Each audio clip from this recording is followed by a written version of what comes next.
오는 11월 미국 대통령 선거를 앞두고요. 도널드 트럼프 전 대통령과 카멜라 해리스 부통령이요. 유권자들의 표심을 잡기 위해 앞다퉈 선심성 감세 공약을 벌이면서요. 정부 재정에 대한 우려가 커지고 있다라는 그런 내용의 기사입니다. 해리스 부통령은요. 최근에 이 경합주인 네바다주 유세에서요. 팁으로 얻은 소득에 대해서 세금을 부과하지 않겠다라고 밝혔는데요. 아시다시피 네바다는 호텔, 카지노, 서비스업 근로자가 가장 많은 주이죠. 그래서 팁 의존도가 높죠. 이 제안이요. 이미 네바다주 민주당 의원들 사이에서 굉장히 큰 반향 지지를 받고 있다라고 전했네요. 앞서 트럼프 전 대통령도요. 이런 공약, 같은 공약이죠. 팁 면세 공약을 지난 6월에 발표한 상태입니다. 그렇다 보니 카멜라 해리스 부통령의 이러한 공약 다음 날에요. 본인의 소셜미디어에 올린 글에서요. 해리스 부통령이 본인의 정책을 베꼈다라면서 불만을 표했죠. 그러면서 트럼프 대선 캠프도 성명을 내고요. 카피캣 해리스가 트럼프의 팁 면세 정책을 표절했다라는 그런 비판을 하기도 했죠. 트럼프 전 대통령의 공약대로요. 이 팁 면세가 시행이 되면요. 향후 10년간 대략 한 2,500억 달러의 정부 수입이 줄어들 것으로 추산된다고 합니다. 해리스 부통령도 마찬가지인데요. 이만큼은 아니지만 어쨌거나 그와 비슷한 더 낮긴 합니다만 굉장한 규모의 이 정부 수입이 줄어들 것으로 예상된다는 거죠.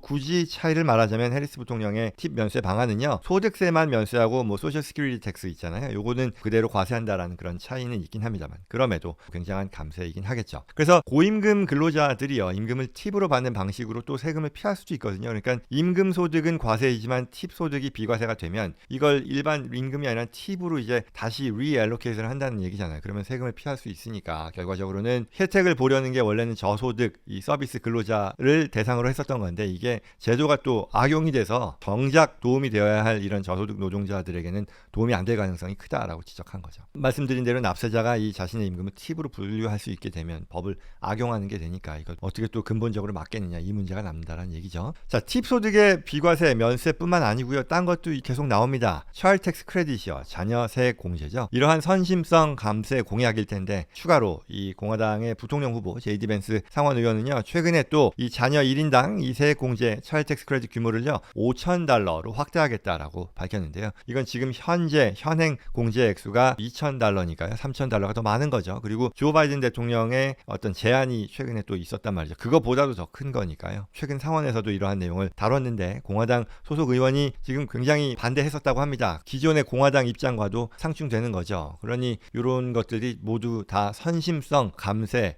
대한 공약 아니겠느냐라는 그런 얘기입니다. 만약에 이러한 자녀 세액 공제가 정말 확대되면요. 향후 10년간 $2조 재원이 필요하다라고 추산을 했네요. 그리고 소득에 대한 제한 없이 그러니까 소득이 높더라도 이러한 차일드 텍스 크레딧 규모의 제약 없이 세액 공제를 진행해 줄 경우라면 이거 역시도 빈곤 방지를 위해 설계된 세액 공제 법안의 혜택이 결국은 중산층 또는 고소득층까지도 돌아가는 그런 역효과가 있을 수 있다라는 그런 지적도 빠지지 않았고요. 그래서 이런 부분들이 다 선심성 감세 정책이다라는 그런 비판입니다. 또 뿐만 아니라 트럼프 전 대통령이요. 소셜 시큐리티에 대해서 소셜 시큐리티 베네핏이죠. 노령 연금을 받는 데 대한 세금도 완전히 폐지하자라고 공개를 했는데요. 지금은 아시다시피 특정 금액까지에 대해서만 그러니까 저소득에 대해서만 세금 감면 혜택을 제공하죠. 그러면 이게 어떤 목적이 있는 거냐? 당연한 얘기겠지만 고령층 유권자들을 공략하기 위한 거죠. 2020년 대선 때에는 트럼프 전 대통령이 65세 이상 유권자 그룹에서 바이든 대통령을 한 5% 정도 앞질렀어요. 그런데 최근에 이 여론조사를 보면요. 이 해리스 부통령과 트럼프 전 대통령이 65세 이상 유권자들에 있어서의 지지율도 팽팽한 접전을 벌이고 있다라고 하거든요. 그렇다 보니 이게 당연히 이런 고령층 유권자 공략을 위한 또 선심성 정책 아니냐라는 그런 비판이 나오는 거고요. 재원 문제도 빠지지 않습니다. 해당 공약을 시행할 경우에는요. 1조 8천억 달러의 재원이 필요하다라고 하니까요.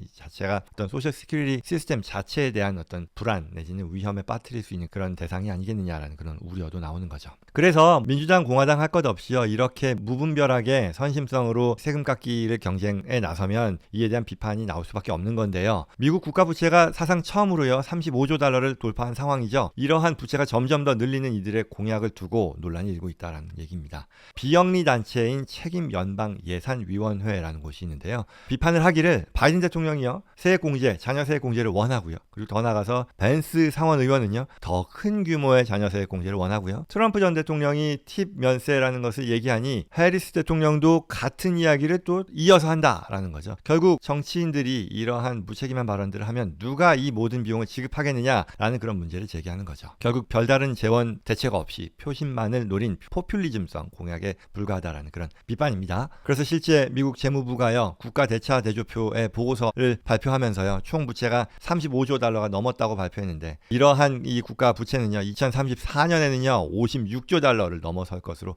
전망했다라는 거죠. 그 말은 결국 어떤 공약에 있어서도 감세로 인한 그 부담이 어떤 식으로 전가될지에 대해서는 고려하지 않는다라는 것이고, 그 말은 고령 납세자에서 청년 납세자로, 또는 부모에서 부양할 자녀가 없는 사람들로, 또 팁을 받는 근로자에서 급여 소득자로 전가될 것이다라는 그런 지적인 거죠. 대선 경쟁이 이렇게 뜨거워지다 보니 각 당의 구애가 점점 더 적극적일 수밖에 없긴 할 텐데요. 이러한 선심성 정책에 대한 정리, 비판성 기사였습니다.